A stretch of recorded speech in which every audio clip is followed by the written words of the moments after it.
entirely. It's true that reformism might ultimately be doomed, that a more radical solution could be needed, but in the meantime, there are things that could be done to limit the damage that aren't just sensitivity training or community policing or diversifying the police force. Take guns away from cops and take away all of their special toys. Set up citizens panels or boards or independent offices to investigate police misconduct, appoint special prosecutors in cases such as this, and make the police leadership more directly accountable to the public, and so on. I think, really Democratic Party politicians should be talking about this in a big way, and a lot of time. Of course, all this only happens if the public wants it more specifically, if the white people want enough to vote for it. But right now, a lot of this isn't even on the ballot or up for discussion, and it needs to be.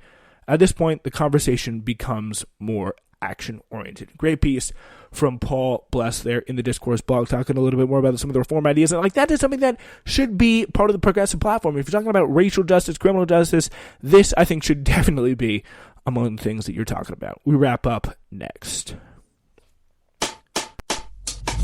Ladies and gentlemen, I cannot thank you enough for listening to programming from the Spencer Walsh Radio Network.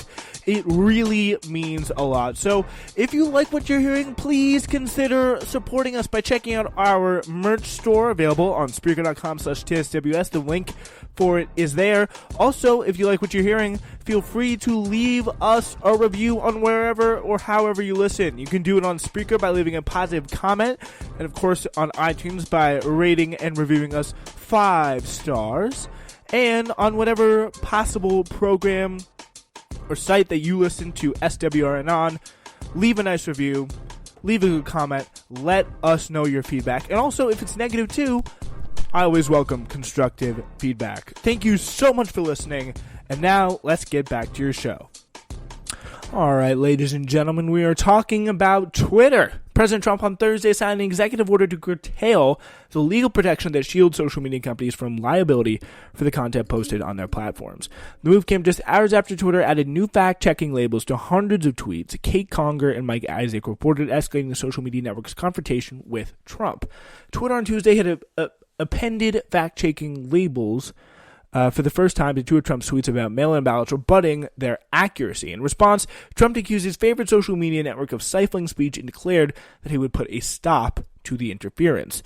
White House officials drafted an executive order that would make it easier for federal regulators to argue that companies like Facebook, Google, and Twitter are suppressing free speech when they move to suspend users or delete posts. Again, I think really, I don't like all the power that Facebook and Twitter have, and I like for them to be regulated and preferably broken up. But are you really kidding me with this BS whining about you need to leave my posts, I want to be able to post and they're shadow banning me that just seems to be kind of absolute crap. And I think trying to shadow ban the president is stupid. If someone says racist things, I think they should totally be allowed to or really kicked off the platform. If there's something that's blatantly racist, but I think it's a really kind of tough thing to do, because there are things that have been kind of brought up that are outside the mainstream, leftist ideas that are outside the mainstream that aren't really hurting anyone except for example, the United States government. For example, military things, criticizing the United States military for their actions, and the military-industrial complex can be viewed as conspiratorial. It could be viewed as dangerous, and that could be stifled. So it's definitely kind of a two-way street. I think there's very, very tough thing to regulate as when you're regulating people's speech. I think, slurs and all this, the basically racist stuff, that should be, I think, taken off. But it is, after that, how do you kind of respond, I think, is a very tough kind of ground and road to hoe.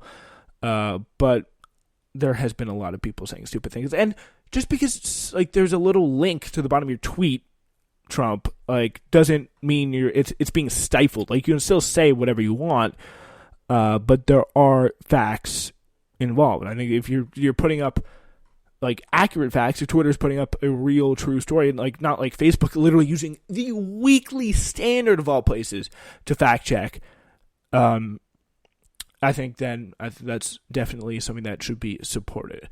That's all the time we got today. We are just about, if you're listening to this and you want to stay up about 34 more minutes, you will be in for a treat because we have new episodes of That's Interesting. You can go subscribe, listen to that when it comes out, wherever you get your podcast. Thank you very much.